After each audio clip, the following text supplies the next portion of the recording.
TV, MDG TV, une chaîne Wint pour la cause de Christ. Mafuta ya sika, mafuta ya sika, mafuta ya sika.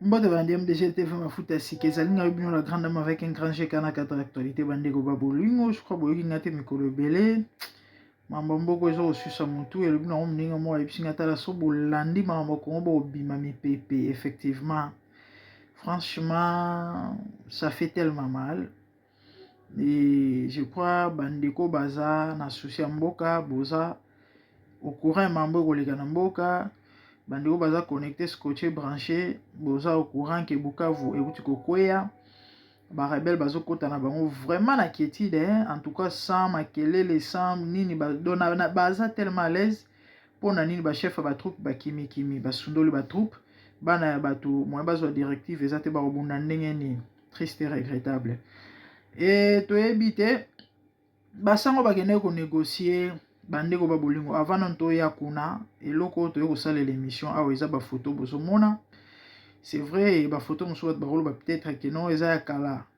mais to ebi biso nyonso ke Fachi aza na mboka te soki kozonga nde peut-être lelo nda azozonga et Saint-Valentin ekangeli na Allemagne ekangeli na Allemagne bisika ine ko fêter na chérie na ye et bazui kaka basali kaka babenga ngone moi babenga ngone ni moi échappatoire ya conférence de Berlin na Berlin donc bakendaki conférence soi-disant bisiko boki ba poser Félix ba question ezangatina à répondre pas PCP ba réponse ezangatina oyo ekotambola na ba réseaux sociaux ko sala soni jusqu'au point où Ako accusé Joseph Kabila en disant que c'est son précédent, c'est d'air qui est et à la base de tout ce qui se passe au Congo. Est-ce que Félix a besoin de venir nous rappeler ça? Et étant le chef d'État, le garant de la nation, on empêcher de changer la constitution. Ni nango epekisakaye, tout epekisa tout cet Kabila za na mboka na po kangai. Et eza pasi ezali mawa. Félix nous a déçus, Félix a sali soni, Félix a boke libiso et ba excrément na elongi biso to baneko soutenir ye ko vanter bandeko lelo oyo to tikali na soni ndenge balobaka. Donc tellement tozeka na eliki yake aza muto se ressaisir après tout. Il est le choix de Dieu, ou encore il était le choix de Dieu. Malheureusement résultat za oyo toko bika lelo na état oyo za mboka ezali to pe na situation oyo vraiment za na mboka. Est-ce que Félix a besoin de voyager ko sala nini bato musu peut-être ba ko luka solution ni Félix ko luka libana na mambozo na mboka a voyager combien de fois et même solution nini.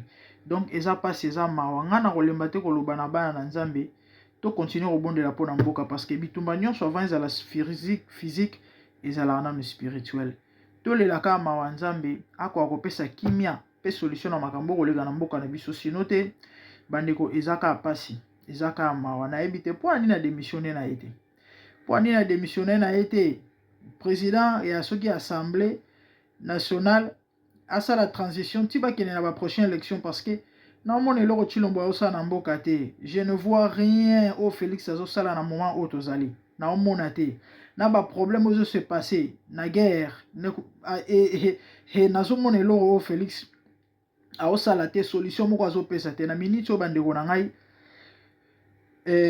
armée corrompue ba chef ba troupe ba généraux ba tobele à cause ya ba miette à cause ya coopération to collaboration na bango na moyine bino boyebi kongola teka mboka teka ndeko na ya teka akobomisa ndeko na likolo ya mbongo ya Shingoma. Donc tellement Kabila somba armée, tellement Kabila si lava cerveau ya ba généraux malgré absence na ye na physiquement esprit nezala na Congo na mitu ya bato na ye oyo pona bango tilelo Kabila zalaka mokonzi. Alors nde bango bazali moko ya ba cause pe ya ba raison ya déstabilisation otoko mona oyo bitumba wana moyen tolonga ngo ezate donc eza vraiment compliqué. Il faut pas réformer armée. Donc en fait c'est compliqué. na mandoki bandeko tokobunda te tokolonga te pona nini traître na traître na kati ya armée na kobunda. Donc c'est compliqué na minute oyo niveau mambo ekomeli ngai na conseiller Félix malamu démissionner asi azwi ebele asi azwi mbongo ebele atikanika bokonzi wana akende kolia mbongo azwi ndambo na mwasi nde na bana na ye batika sama lokono ye moko mpe moto aponaki asala transition ti tokoma na nini oyo na comment on appelle ça na ti deuxième mandat aussi là 2028 basala élection mosusu bongo toluka topona mokonzi ya sika. Ah, Nzambe, mon pays va très mal et ça passe. Na citation mboka ezali. Félix akena ya Allemagne, akena Allemagne lo wapero lo wara ba jouisseur. Mamingi, qu'est-ce que Félix fera encore? Nathan tozali bota mboka nde kufi, bota nzala na pasi, bota la Congo nde komi, ki adi ki beni. Donc e pesa mawezo pesa soni, mo akuto kobeta ba masolo ezate. Toi ka batu bandeko, so ito soutenaki Félix. Et ça parce qu'on croyait que étant moi na mboka on se ressaisir à rebongisa ta mboka mais malheureusement le lo na masolo to mo beta tout monde soit venir te na chilombo et à ça personne na mikolo belete na bokonzi wana. Donc na sifona conseiller to songa na place na ye j'allais démissionner. Et à ma mingi ça passe que Dieu nous aide. Et la famille to continue au bonheur la pour mboka Congo. Continuons de prier pour notre pays. Et l'obéza bien, l'obéza meilleur. Ma mbonza mabongisi pour namboka ne olataka nzoto un jour. Mais osenga ba intercesseur. Ils osenga ngana auto telema na brèche. Ils osenga ngana auto lela mawanzambe. Ndamba confondre votre union so oyo bazali contre stabilité ya mboka na biso. Ndamba confondre ba puissant ya mokili parce que yende le tout puissant. Oh, nous sommes coexister, c'est Dieu qui a créé. Même Batunza, même toi qui là bango. Donc, ba vie na bango se dépend de l'Anzambe. Il suffit qu'un Zamba loba, il suffit à sa décision et au coxema puis au salema. Tous les Lanzamba qui la biso mao parce que tu mérité ma cambo après tout. Tu singa rosala ba congolais. Tu singa congoté. Nzamba sepe la pesa biso mboka ana passe la biso ba congolais. Siko pourquoi toi comme on a passé na bozui oh yende mo nzamba sepe li tozala na yango eza na sens te. Donc cause na biso eza juste rien qu'à cause de ça. Babengi nzamba justice asa la justice entre biso na bato nyonso bako nyokola ba congolais bato bako kufa bango baza kuna te bango souci na bango ezali ke ba s'enrichir ba s'accaparer na bozui na bomengo na biso na mabele na biso moko ba kolombo ka toza ba malheureux eza na sens te ezalaka te. Donc chers congolais congolaises s'il vous plaît prions pour les pays. Intercédons pour le pays. Et je peux ça place, je peux ça mais que voulez-vous? Ou commis tout ça nini. Tout ça la nini, toi ne loi au salate. Donc sinon c'était ça. Et hier yo fêter na madame nae qui na 120 allemand. Mais aussi la conférence zangati les gens tout na makolo na ba question buzoba na ba réponse à salité. Oui yo qui si soni un président de la République na âge Félix 72 ans ou 63 ans mon kolo. Ba gloire zolo ba bandonde mutu ma les asu na mutute. Ndi mutu moko ndire esprit na ye batiango soki wapi ndi mutu moko bamvute donc mutu mobimba ase plaignara na ye kaka siko Félix yo okobongisa mboka mbula nini yo okozwa ba disponibilité mbula nini bakomaka mokonzi mpona koya korésoudre ba problème siko yo lelaka na yo kaka mutu mobimba ase victimisaka na ye kaka mutu mobimba ono bato songolo ne bato baso kompêcher nga na bongisa mboka. Oh non, tu pas canadien, bah, on travailler. Oh non, c'est Kagame qui est derrière tout ça. Oh non, c'est Joseph Kabila. Mais attendez, si yo Moussala na ezanini. Eza bango oui, si yo étant président Moussala no ezanini. Bandeko, eza pas eza mawa. C'est ça.